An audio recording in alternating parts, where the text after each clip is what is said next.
ഞങ്ങൾ കേട്ടതുപോലെ കർത്താവെ, അവിടുന്ന് ഞങ്ങളുടെ പരിചയമായിരിക്കാൻ നന്ദിയോടെ ഞങ്ങൾ അങ്ങയെ സ്തുതിക്കുന്നു. അവിടുന്ന് ഞങ്ങളോട് കൂടെയുള്ള ദൈവമായിരിക്കുന്നതോടെ സ്തോത്രം. ഞങ്ങൾക്ക് ഭയപ്പെടുവാൻ ഒന്നുമില്ല കർത്താവെ. അവിടുത്തെ സന്നിധി ഞങ്ങളെ തന്നെ താഴ്ത്തിയാണ്. ഞങ്ങളുടെ കുറവുകളെ ഓർക്കാതെ അവിടെ ഞങ്ങളെ സഹായിക്കണം. ഇന്ന് രാത്രികാലം അവിടുത്തെ സാന്നിധ്യം ഞങ്ങളോട് കൊണ്ടായിരിക്കണം. ചുറ്റുപാടൊക്കെ അനുകൂലമാക്കി തരണം. കർത്താവ് വിശാല ഗാനം ആലപിക്കുന്ന അവിടുത്തെ ദാസന്മാരെ അവിടുത്തെ കരങ്ങൾ തിരിയാണ്. കർത്താവ് ഒരു കരം കാണിക്കുകയും കർത്താവരെ സഹായിക്കുകയും ചെയ്യണമേ. പരിശുദ്ധാത്മാവിന്റെ നിറവിൽ കർത്താവെ നിന്നുകൊണ്ട് കർത്താവെ ഗാനങ്ങളെ ആലപിക്കുവാൻ കർത്താവ് സഹായിക്കണമെന്ന് പ്രാർത്ഥിക്കുന്നു.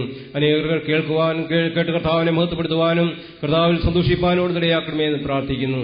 എല്ലാ അനുഗ്രഹവും നൽകി അവിടുന്ന് സഹായിക്കണം. അതിനുശേഷം കർത്താവെ അടിയങ്ങൾക്ക് ദൈവം സംഭാവിക്കുമ്പോൾ കർത്താവെ ഇന്ന് രാത്രികാലം കിടന്നുവന്ന എല്ലാവർക്കും ആവശ്യമായ ആലോചന ലഭിക്കാൻ തൊക്കണം. കർത്താവിന്റെ ദാസനെ കർത്താവ് ബലപ്പെടുത്തണമെന്ന് പ്രാർത്ഥിക്കുന്നു. അവിടുത്തെ ദാസനോട് കൂട്ടിക്കൊണ്ടുവന്നോട് സ്തോത്രം. കർത്താവെ ഇന്ന് രാത്രികാലം ഞങ്ങൾ അവിടുത്തെ സന്നിധിയിരിക്കുന്നത് ഞങ്ങളുടെ അനുഗ്രഹത്തിന് കർത്താവ് കാരണമാക്കി തരണമെന്ന് പ്രാർത്ഥിച്ചാൽ കർത്താവ് ദേശത്തോട് കാണിക്കണം. കർത്താവെ കഴിഞ്ഞ ദീർഘവർഷങ്ങളായിട്ട് കർത്താവെ അടിയങ്ങൾക്ക് ഈ ദേശത്ത് കർത്താവെ അവിടുത്തെ സാക്ഷ്യം പുലർത്തിക്കൊണ്ട് ജീവിപ്പാൻ അവിടുത്തെ ഇടയാക്കുന്നതോട് സ്തോത്രം ചെയ്യുന്നു. കഴിഞ്ഞ വർഷങ്ങളൊക്കെ കർത്താവെ അവിടുത്തെ വചനം ഈശ്വരാണ് ഘോഷിപ്പാൻ അനേക അവിടുത്തെ ദാസന്മാരെ ബലപ്പെടുത്തി കർത്താവെ അനേക ദൈവനെ കേൾക്കുവാൻ കർത്താവ് മുഖാന്തരം ഒരുക്കി കൊടുത്തു. അതിനടുത്തോടെ സ്തോത്രം ചെയ്യുന്നു. ഇന്ന് രാത്രികാലവും ഞങ്ങൾ അവിടുത്തെ തിരുമുഖത്തെ നോക്കണം. കർത്താവ് സഹായിക്കണമെന്ന് പ്രാർത്ഥിക്കുന്നു. ഞങ്ങളുടെ ഈ ശ്രദ്ധാപരിധിയിൽ നിന്നുകൊണ്ട് കർത്താവിന്റെ വചനം കേൾക്കുന്ന അനേകരുണ്ട്. കർത്താവെ അവരുടെ ഹൃദയങ്ങൾ പ്രവർത്തിക്കണമെന്ന് പ്രാർത്ഥിക്കുന്നു. അവിടുത്തെ പരിശുദ്ധാത്മാവ് കർത്താവെ പാവത്തെക്കുറിച്ചും നീതിയെക്കുറിച്ചും ന്യായവിധിയെക്കുറിച്ചും ബോധം വരുത്തുവാൻ കർത്താവെ അവരുടെ ഹൃദയങ്ങളോട് പ്രവർത്തിക്കണമെന്ന് പ്രാർത്ഥിക്കുന്നു. എല്ലാമായ നന്മളാലോട് നിറച്ചനുഗ്രഹിക്കണമേ. അവിടുന്ന് അടിയങ്ങളെ സഹായിക്കണം. കർത്താവ് ഇപ്പോൾ സഹോദരന്മാർ ഗാനം ആലപിക്കുമ്പോൾ കർത്താവെ ധാരാളമായ കൃപ നൽകി അവിടുന്ന് സഹായിക്കണം. കർത്താവ് അവർക്ക് വേണ്ട എല്ലാ കൃപയും നൽകി കൊടുക്കണമേ. എല്ലാ നന്മളാലോട് നിറയ്ക്കണമെന്ന് പ്രാർത്ഥിക്കുന്നു. കർത്താവെ മൈക്കിനെയും ലൈറ്റിനെയും കർത്താവിന്റെ എല്ലാ സിസ്റ്റങ്ങളെയും കർത്താവോട് നിയന്ത്രിക്കണമേ എന്ന് പ്രാർത്ഥിക്കുന്നു. നാമെല്ലാം കൊണ്ട് മഹത്വപ്പെടുന്ന അടികളുടെ പ്രാർത്ഥനകളോട് സ്തോത്രം. എല്ലാ മാനവും മഹത്വത്തേക്ക് തരുന്നു. ഞങ്ങൾക്ക് വേണ്ടി ജീവിതത്തെ സുരക്ഷിതാവും കർത്താവായി യേശുക്രിസ്തുവിന്റെ വിലയേറിയ നാമത്തിൽ അപേക്ഷിക്കുമ്പോൾ കർത്താവേ കൃപയുണ്ടായി കേൾക്കുമാറാണമേ. ആമേൻ. ഗാനങ്ങളെന്നും സന്തോഷം പകരുന്നതാണ്. എന്നാൽ ക്രിസ്തീയ ഭക്തിഗാനങ്ങൾ ഹൃദയത്തിന് ആശ്വാസം പകരുകയും ആനന്ദം നൽകുകയും ചെയ്യുന്നതാണ്. ലോകത്തിൽ അനേക വിപ്ലവ ഗാനങ്ങൾ ഉണ്ടായിട്ടുണ്ട്. അത് ആലപിച്ചപ്പോൾ ജനം വിപ്ലവത്തിനു വേണ്ടി ഇറങ്ങി പുറപ്പെട്ടു. അനേക വികാര ഗാനങ്ങൾ ഉണ്ടായിട്ടുണ്ട്. വികാരാധീനരായി വിവിധ കാര്യങ്ങൾ ചെയ്യുവാനായിട്ട് മനുഷ്യനെ അങ്ങനെയുള്ള ഗാനങ്ങൾ പ്രേരിപ്പിച്ചിട്ടുണ്ട്. എന്നാൽ ക്രിസ്തീയ ഗാനങ്ങൾ ഓരോന്നും കണ്ണുനീർ തുള്ളികൾ മഷിയായി മാത്രം ഉപയോഗിച്ച് അനേക ഭക്തന്മാർ എഴുതി തീർത്തിരിക്കുന്ന ഗാനങ്ങളാണ്. ഇന്നും നാം അത് ആലപിക്കുമ്പോൾ ദൈവഭക്തി ഉള്ള ഓരോ വിശ്വാസിയുടെയും ഹൃദയം തുടിക്കുകയും ആനന്ദം കൊണ്ട് നിറയുകയും ചെയ്യും. ഇപ്പോഴും നാം ഗാനങ്ങൾ ആലപിക്കുമ്പോൾ നമുക്ക് ആശ്വാസം അത് പകരും. ഇന്ന് രാത്രിയിലും ഇവിടെ നിരവധി ഗാനങ്ങൾ ആലപിക്കുവാനായിട്ട് പ്രിയ സഹോദരന്മാർ കടന്നു വന്നിട്ടുണ്ട്. ഈ ഗാനങ്ങളൊക്കെയും അവതരിപ്പിക്കുവാനായിട്ട് ഈ സഭയിലെ ഒരു യുവ സഹോദരനാണ് കർത്താവ് നിയോഗിച്ചിരിക്കുന്നത്. പ്രിയ ഗായോസിനെ അതിനായിട്ട് ക്ഷണിക്കുന്നു.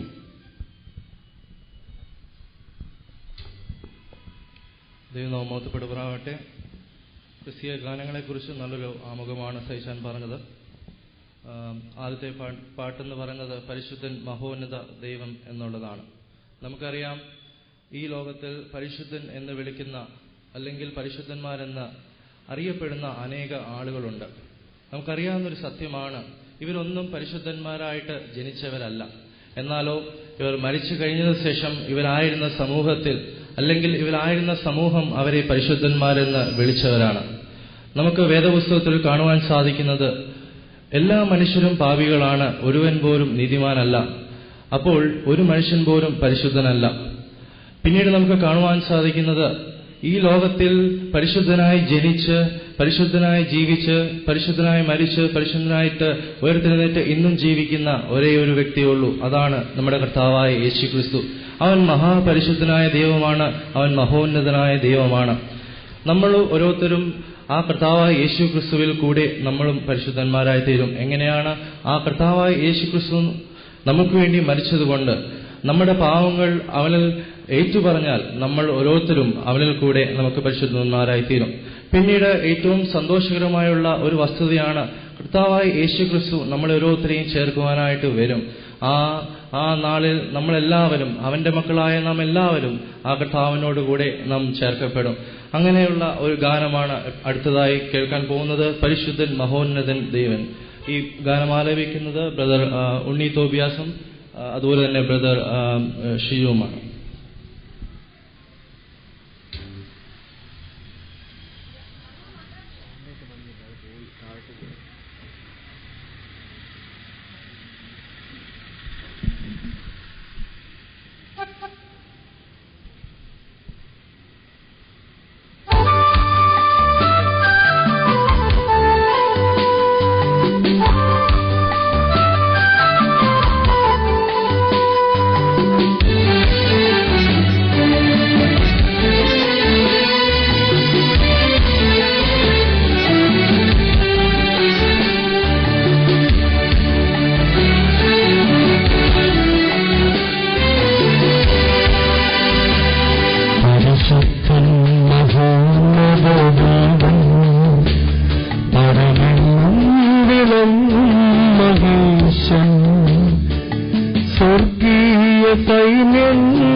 സ്വർഗീയ കൈങ്ങൾ വാഴ്ത്തി സ്തുതിക്കുന്ന സ്വർലോകനാഥനമിശിഹ.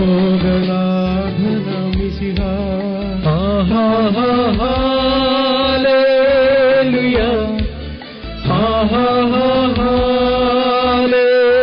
Hallelujah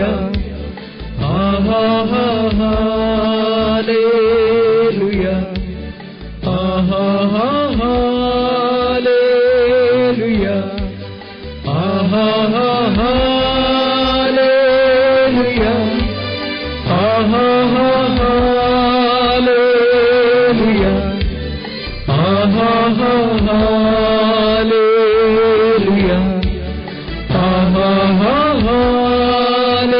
hallelujah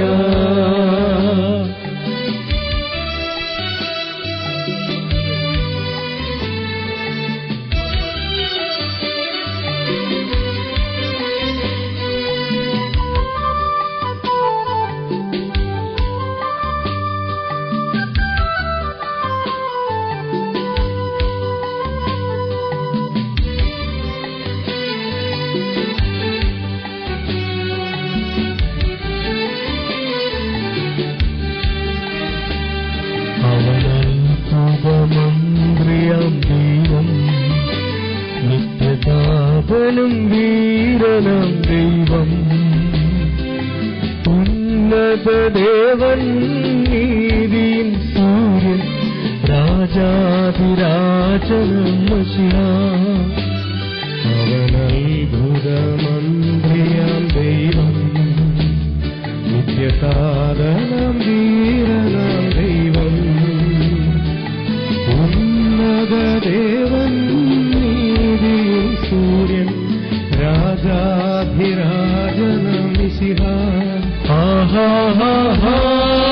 hallelujah hallelujah hallelujah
സൈന്യവുമായി മേഘാരൂഢനായി വരും നിതാവിരവിൽ തൻ പ്രിയ സുതരെ തന്നോടു ചേർപ്പാൻ വേഗം വരും യേശുമശിഹ.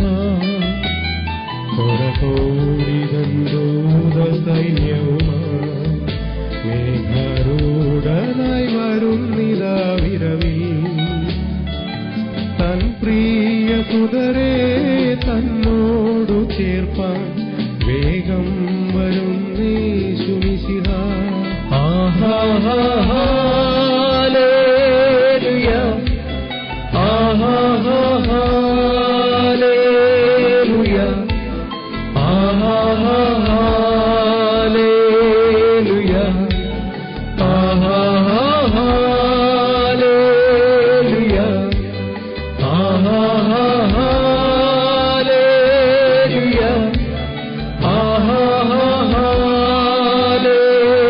ഹല്ലേലൂയ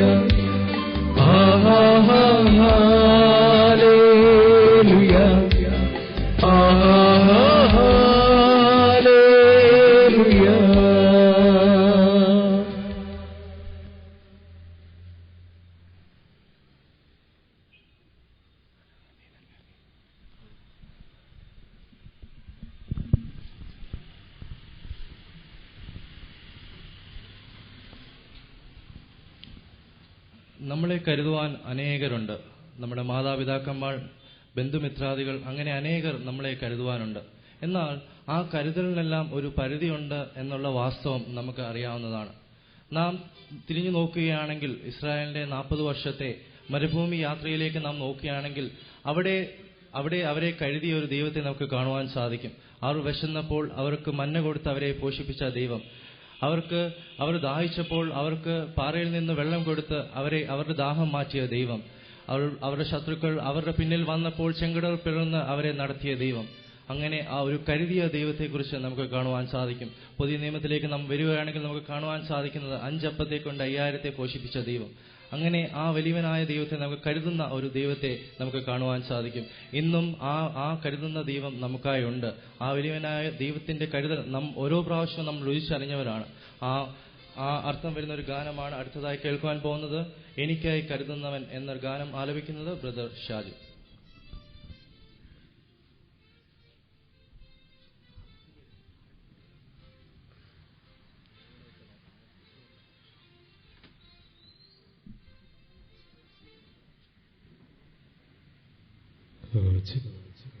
ഹലോ,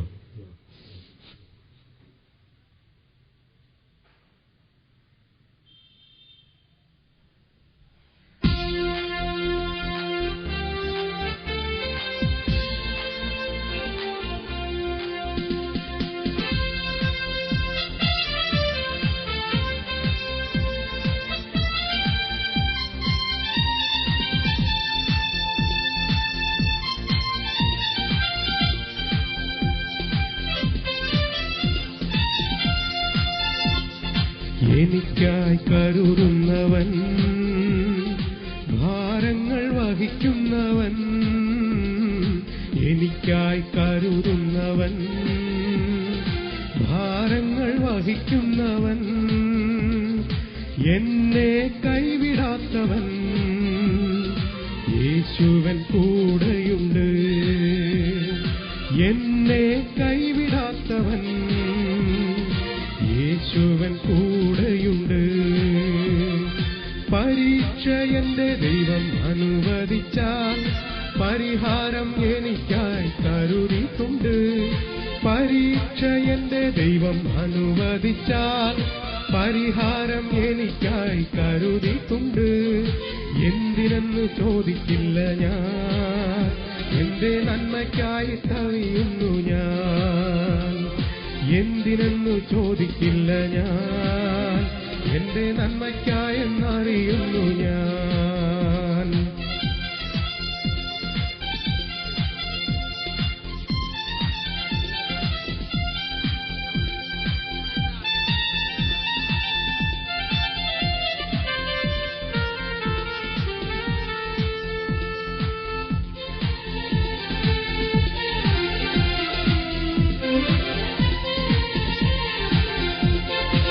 എരിതീയിൽ വീണാലും അവിടെ ഞാൻ ഏകനല്ല.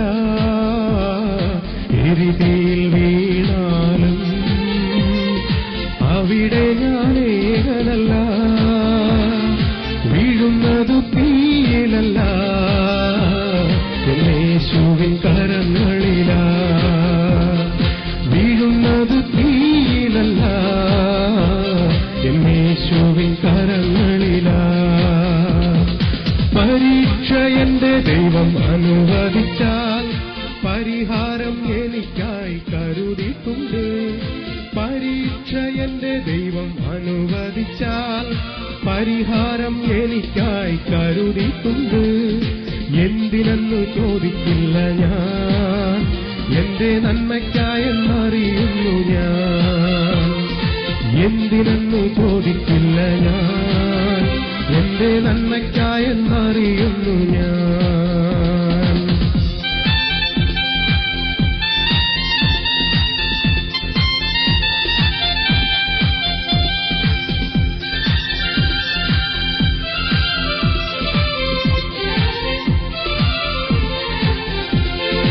ഘോരമം ശോധനയിൽ ആഴങ്ങൾ കടന്നിടുമ്പോൾ, ഘോരമം ശോധനയിൽ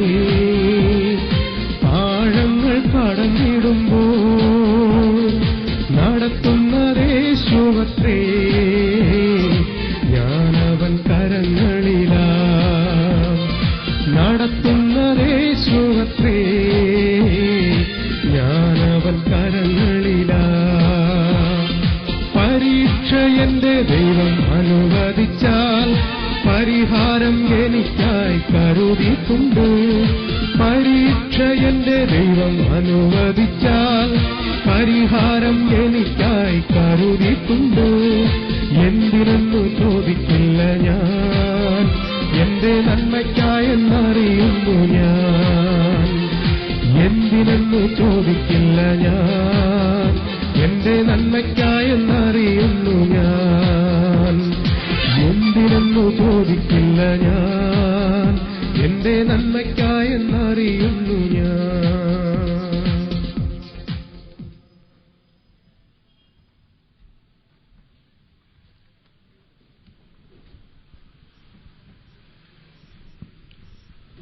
ഭൂമിയിൽ ജനിക്കുന്ന ഏതൊരു മനുഷ്യനും പാപിയായിട്ടാണ് ജനിക്കുന്നത്. അവനായിട്ട് ദൈവം കരുതി വച്ചിരിക്കുന്നത് ഒരു ന്യായവിധിയാണ്, ന്യായവിധിയാകുന്ന നരകം. ആ നരകത്തെക്കുറിച്ച് നമുക്ക് എല്ലാവർക്കും അറിയാം. തീയും ഗന്ധവും കത്തുന്ന ഒരു നരകമാണ്. അപ്പോൾ അത് ദൈവത്തിന്റെ നീതിയാണ്, പാപിയായി ജനിക്കുന്ന ഏതു മനുഷ്യനും നരകത്തിലേക്ക് പോകണം എന്നുള്ളത്. എന്നാൽ വലിയവനായ ദൈവം നമ്മളെ സ്നേഹിച്ചു. ആ ദൈവം, നമ്മളെ സൃഷ്ടിച്ച ദൈവം ഒരിക്കലും ആഗ്രഹിക്കുന്നില്ല നാം നരകത്തിലേക്ക് പോകണം എന്നുള്ളത്. അതുകൊണ്ട് തന്നെ വലിയവനായ ദൈവം നമ്മളെ ഓരോരുത്തരെയും സ്നേഹിച്ചപ്പോൾ അവൻ തന്റെ ഏകജാതനായ പുത്രനെ ഈ ലോകത്തിലേക്ക് അയച്ചു. കർത്താവായ യേശുക്രിസ്തു ഈ ഭൂമിയിലേക്ക് വന്നിട്ട് നമുക്ക് വേണ്ടി കാൽവരി ക്രൂശിൽ മരിച്ചു. നമുക്കറിയാവുന്നതാണ്, അനേക കഷ്ടങ്ങൾ അവൻ നമുക്ക് വേണ്ടി സഹിച്ചു. നാം അനുഭവിക്കേണ്ട എല്ലാ കഷ്ടങ്ങളും അവൻ സഹിച്ചു. നാം അനുഭവിക്കേണ്ട എല്ലാ നിന്ദകളും ആ വലിയവനായ ദൈവം സഹിച്ചു. അങ്ങനെ വലിയവനായ ദൈവം നമ്മളെ സ്നേഹിച്ചു. നാം കാൽവരി ക്രൂശിലേക്ക് നോക്കുകയാണെങ്കിൽ നമുക്ക് കാണുവാൻ സാധിക്കുന്നത് നമ്മുടെ ഇമേജ് ആയിരുന്നു നമുക്ക് അവിടെ കാണുവാൻ സാധിക്കുന്നത്. എന്നാൽ ആ വലിയവനായ ദൈവം നമ്മുടെ പാവങ്ങൾക്ക് വേണ്ടി കാൽവരി ക്രൂശിൽ മരിച്ചു. കണ്ടു ഞാൻ കാൽവറിയിൽ കനലിലെരിയും യാഗം എന്ന ഗാനമാണ് അടുത്തതായി പാടുന്നത്. അത് പാടുന്നത് ബ്രദർ ഉണ്ണി തോബിയാസ്.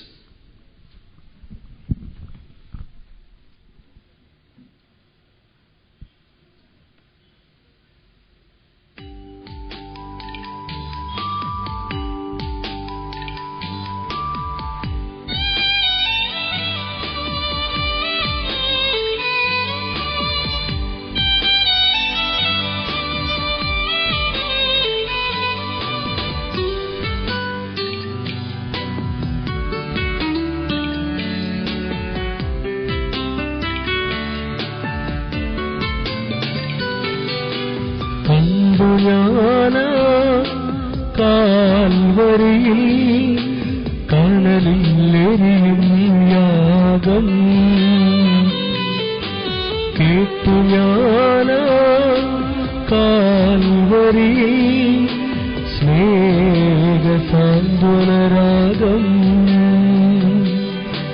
കണ്ടു ഞാൻ. കാൽവരിയിൽ കനലിലെരിയും യാഗം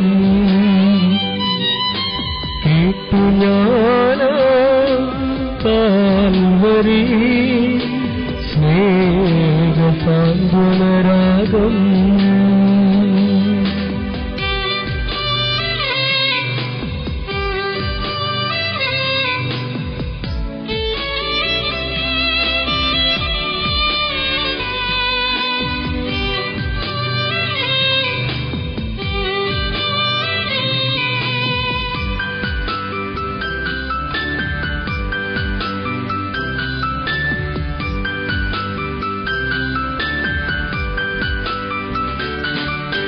യൂദയിൽ സിംഹമെന്നും കുഞ്ഞാടായി തീർന്നതോ ദൈവകോപാഗ്നിയിൽ വെന്തെരിഞ്ഞുതാൻ.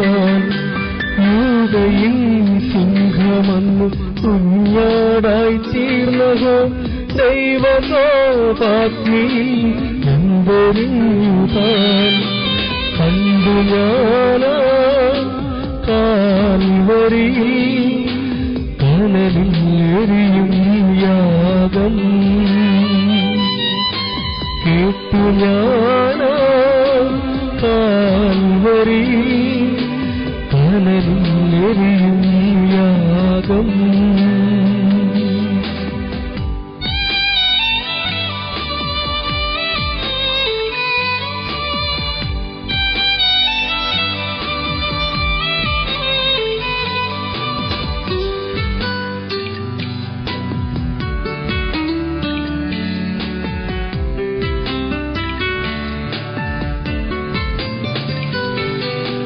നരകാഗ്നി തന്നിൽ എരിയേണ്ട ഞാനിതാ അകലോകം പോകുവാനയാഗമായി താൻ. നരകാഗ്നി തന്നിൽ എരിയേണ്ട ഞാനിതാ അകലോകം പോകുവാനയാഗമായി താൻ. കണ്ടു ഞാനാ കാൽവരിയിൽ കനലിൽ എരിയും യാഗം. കേട്ടു ഞാനാ കാൽവരിയിൽ സ്നേഹസാന്ത്വനരാഗം.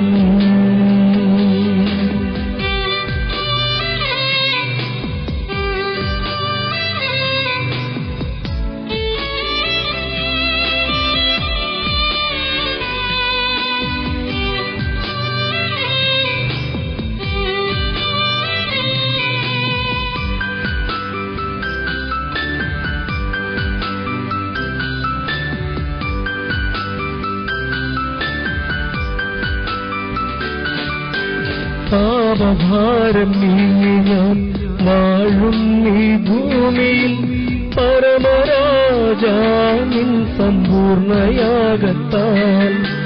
പാപഭാരം നീങ്ങി ഞാൻ വാഴും ഈ ഭൂമിയിൽ പരമരാജാനിൻ സമ്പൂർണയാഗത്താൽ. കണ്ടു ഞാനാ കാൽവരിയിൽ കനലിൽ എരിയും യാഗം. കേട്ടു ഞാനാ കാൽവരിയിൽ സ്നേഹസാന്ത്വനരാഗം. കണ്ടു ഞാനാ കാൽവരിയിൽ കനലിൽ എരിയും യാഗം. കേട്ടു ഞാനാ കാൽവരിയിൽ സ്നേഹസാന്ത്വനരാഗം. സ്നേഹസാന്ത്വനരാഗം. സ്നേഹസാന്ത്വനരാഗം.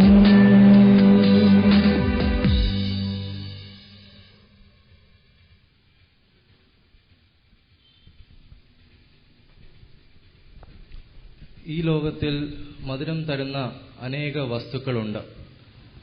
അവയിൽ ഏറ്റവും ഗുണമുള്ളതായിട്ടുള്ളത് തേനാണ്. എന്നാൽ ആ തേനിനേക്കാളും ഗുണമുള്ളതും മധുരമുള്ളതുമായിട്ടുള്ള ഒന്നാണ് ദൈവത്തിന്റെ വചനം. അത് ബലഹീനനെ ശക്തനാക്കുന്നതാണ് ദൈവത്തിന്റെ വചനം. അജ്ഞാനിയെ ജ്ഞാനിയുള്ളവനാക്കുന്നതാണ് ദൈവത്തിന്റെ വചനം. നമുക്കറിയാം, ദൈവത്തിന്റെ വചനം എന്നുള്ളത് മറ്റേത് പുസ്തകങ്ങളെക്കാളും, ഈ ലോകത്തിലുള്ള ഏത് പുസ്തകങ്ങളെക്കാളും വിലയേറിയതാണ്. ഈ ലോകത്തിലുള്ള പുസ്തകങ്ങൾ ഒരുപക്ഷെ നമുക്കത് ആസ്വദിക്കാൻ കഴിഞ്ഞിരിക്കാം. എന്നാൽ അതൊക്കെ വളരെ ലൗകികമായി മാത്രമേ നമുക്കത് ആസ്വദിക്കാൻ കഴിയുകയുള്ളൂ. എന്നാൽ വലിയവനായ ദൈവത്തിന്റെ വചനം എന്നുള്ളത് നമുക്കത് നിത്യജീവനായിട്ടുള്ള ഒരു മാർഗം കൂടിയാണ്.